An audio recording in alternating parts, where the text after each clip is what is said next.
of him in the clouds to the right, here he is! Please welcome Governor Gary Johnson!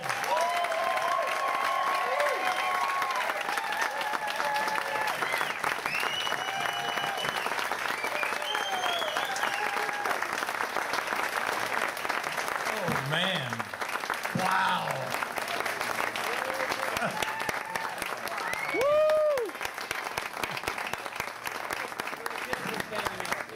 I wanted to share with you the fact that I have been an entrepreneur my entire life.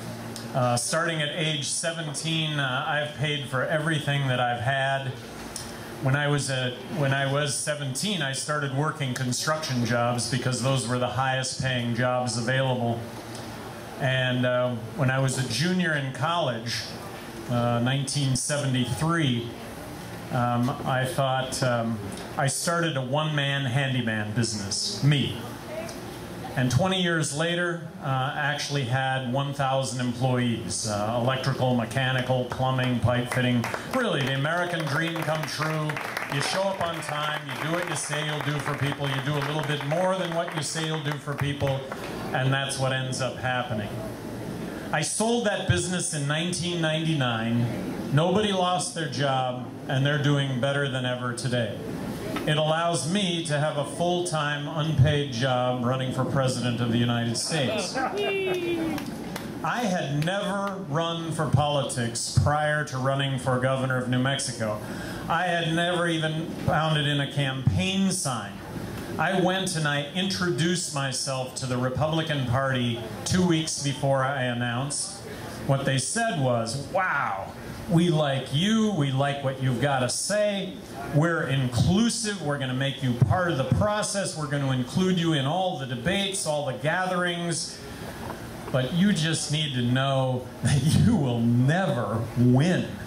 That it's not possible to come from completely outside of politics and get elected governor in a state that's 2-to-1 Democrat. Well, I got elected. How did that happen? I'd like to think it was based on what I had to say, which was just bring a common sense business approach to state government. Best product, best service, lowest price. I get elected, and I think I make a name for myself in a number of categories. But one of the categories that I made a name for myself was I may have vetoed more legislation than the other 49 governors in the country combined. I vetoed 750 bills while I was governor of New Mexico. I had thousands of line item vetoes as governor of New Mexico. I took line item veto to a new art form in New Mexico. Only 2 were overridden. So it made a difference when it came to billions of dollars worth of spending. It made a difference when it came to those laws that, in my opinion, weren't going to make any of us any healthier, any safer. We're just going to add time and money to our lives. I vetoed that legislation. My favorite bill that I vetoed was a Republican, and by the way, I was an equal opportunity vetoer. Even though this legislature was 2-to-1 Democrat, a third of the bills I vetoed were Republican bills. Because Republicans seem to grow government just like Democrats, only they did it in a good way. They did it in a good way where it was just going to temporarily grow government. And then I never got that equation. I just vetoed the legislation.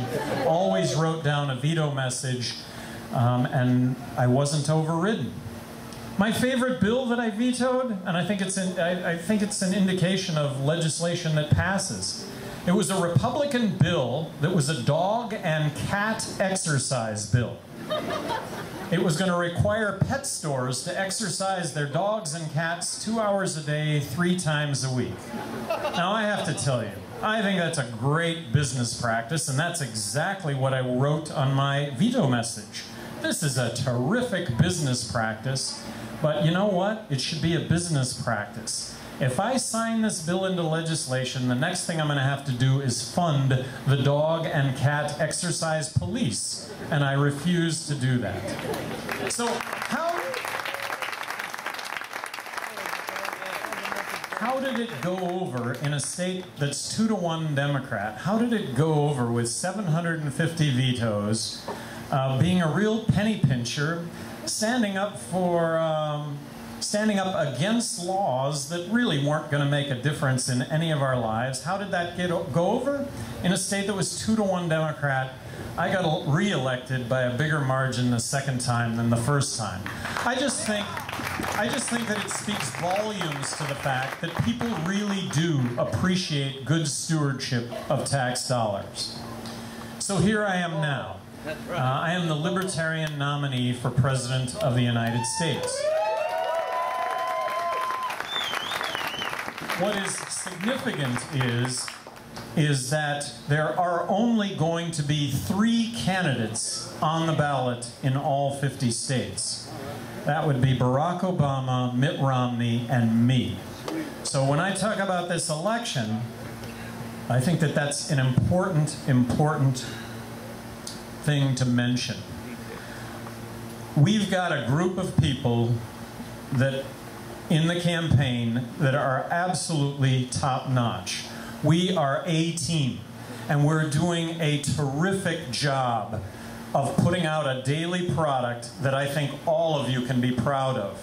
And I want you all to know that I recognize that each and every one of you would be doing what I'm doing right now if given the opportunity, but I've been given the opportunity, and I'm really going to try and make the most out of this opportunity. To tell you what kind of A team we have, just a couple of little caveats here. I am on the ballot in Oklahoma. Oklahoma is the hardest state in the United States to get on the ballot. We are in court in Oklahoma to overturn their decision that the Libertarian Party will not be on the ballot in Oklahoma. We hope to overturn that decision, but Americans elect made me their nominee in Oklahoma. That is an absolute coup, and that's the A team behind us. I misspoke. My name I may not be on the ballot in all 50 states. Another coup in Michigan. We have been thrown off the ballot because of sore loser legislation. Well, we're in court over that. But here is Plan B. I would like to introduce you to the person who will be on the ballot in Michigan if I'm not, because the Libertarian Party is still on the ballot. But I would like to introduce to you Gary E. Johnson from Austin, Texas, who will be on the ballot if I am not. Yeah. And don't you know we will get some serious mileage out of that if that really happens. There is a big difference between me and the other 2 candidates. I am the only candidate that doesn't want to bomb Iran. I am the only candidate that wants to get out of Afghanistan tomorrow and bring the troops home. I am outraged by politicians that beat their chests and say we're going to fight terrorism at a cost of our men and servicewomen coming back in body bags or coming back with their limbs blown off. Stop! And stop now. Amen. I'm the only candidate that believes in marriage equality, and I believe in marriage equality. I believe it is a constitutionally guaranteed right on par with civil rights of the 60s. I'm the only candidate that wants to end the drug wars, starting with legalizing marijuana now. I am the only candidate that wants to repeal the Patriot Act. I'm the only candidate that would never, ever have signed the National Defense Authorization Act, allowing for you and I to be arrested and detained as U.S. citizens without being charged. I am the only candidate that wants to abolish the Department of Homeland Security. Homeland Security, Education, Housing and Urban Development, and there's a few others too. I am the only candidate proposing a balanced budget in 2013 now. We need to balance the federal budget now. If we don't, we're going to find ourselves in a monetary collapse, and a monetary collapse is where the dollars that we have in our pocket don't buy a thing because of the accompanying inflation that goes along with that. I am the only candidate that wants to abolish the IRS. I'm the only candidate that wants to eliminate income tax and corporate tax. I think, and I would replace all of that, and I say replace, with one federal consumption tax. In this case, I am embracing the fair tax.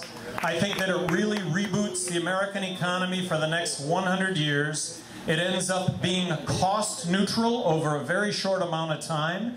It's really the answer when it comes to American exports, making our exports 23% more competitive, costing 23% less goods and services that we export. It's really the answer when it comes to American jobs, because if in a zero corporate tax rate environment, the private sector doesn't create tens of millions of jobs, what's it going to take to create tens of millions of jobs? And it's really the answer to manufacturing that has left the United States. If manufacturing doesn't flock back to the United States, given a zero corporate tax rate environment, there's nothing that we can do. And I really think that it's the template for no tax. Look, it's a 23% consumption tax, and for those of you that aren't familiar with it, I would ask you to check it out, but it ends up being cost neutral. You think with one federal tax, very transparent, that any politician is going to be able to raise that tax? I suggest to you that they will be out of office, and the heroes will come from reducing that corporate tax or that consumption tax. I think this is the template to get us to zero tax, which is the worthy goal, keeping your eye on A to Z.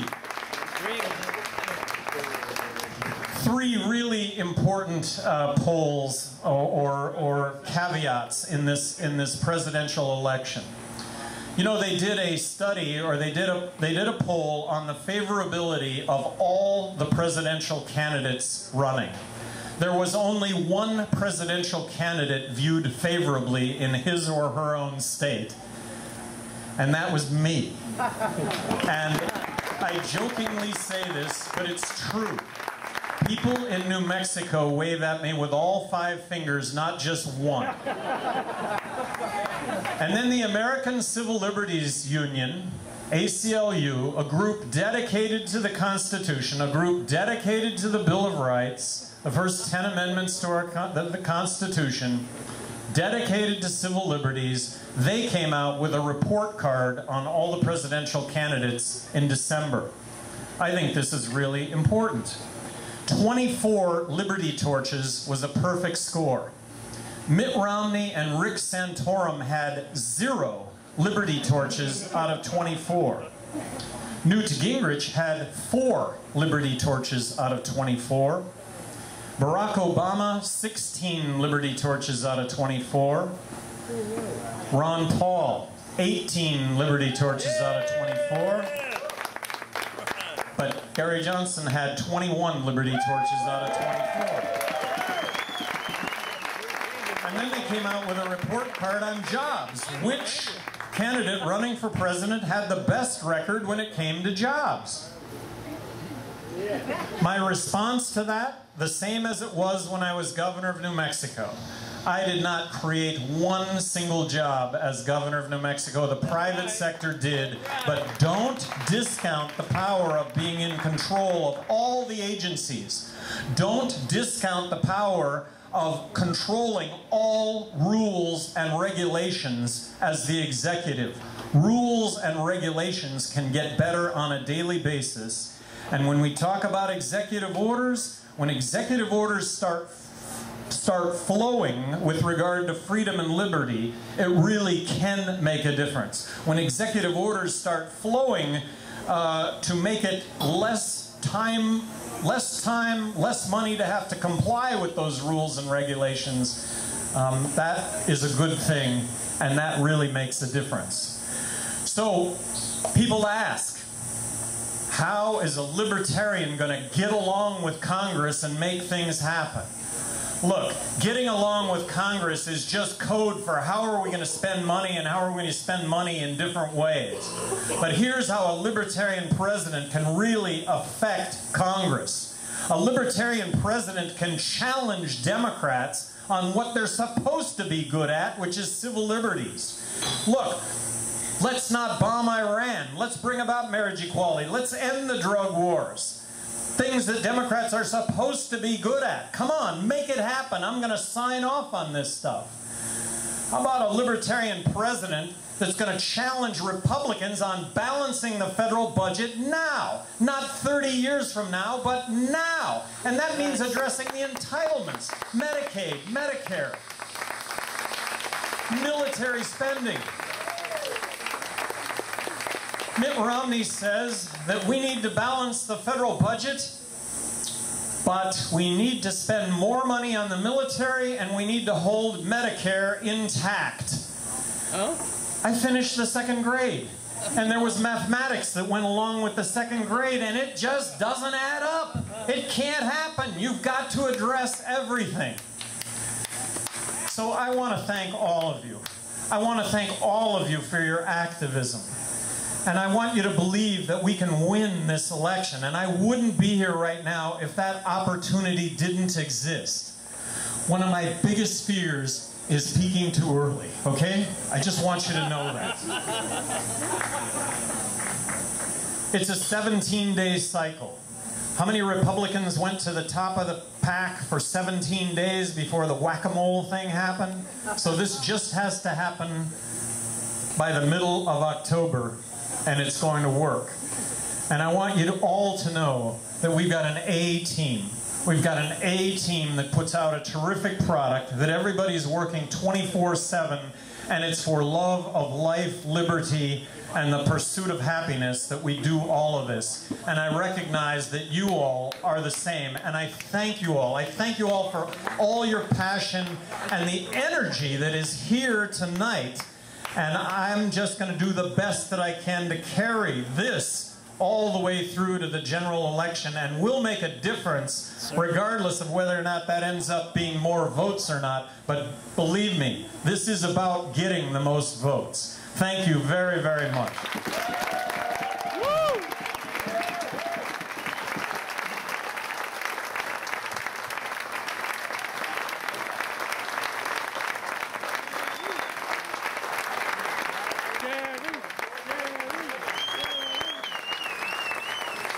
I hope you stick around and visit with the governor. It's been a great night. Thank you for coming out.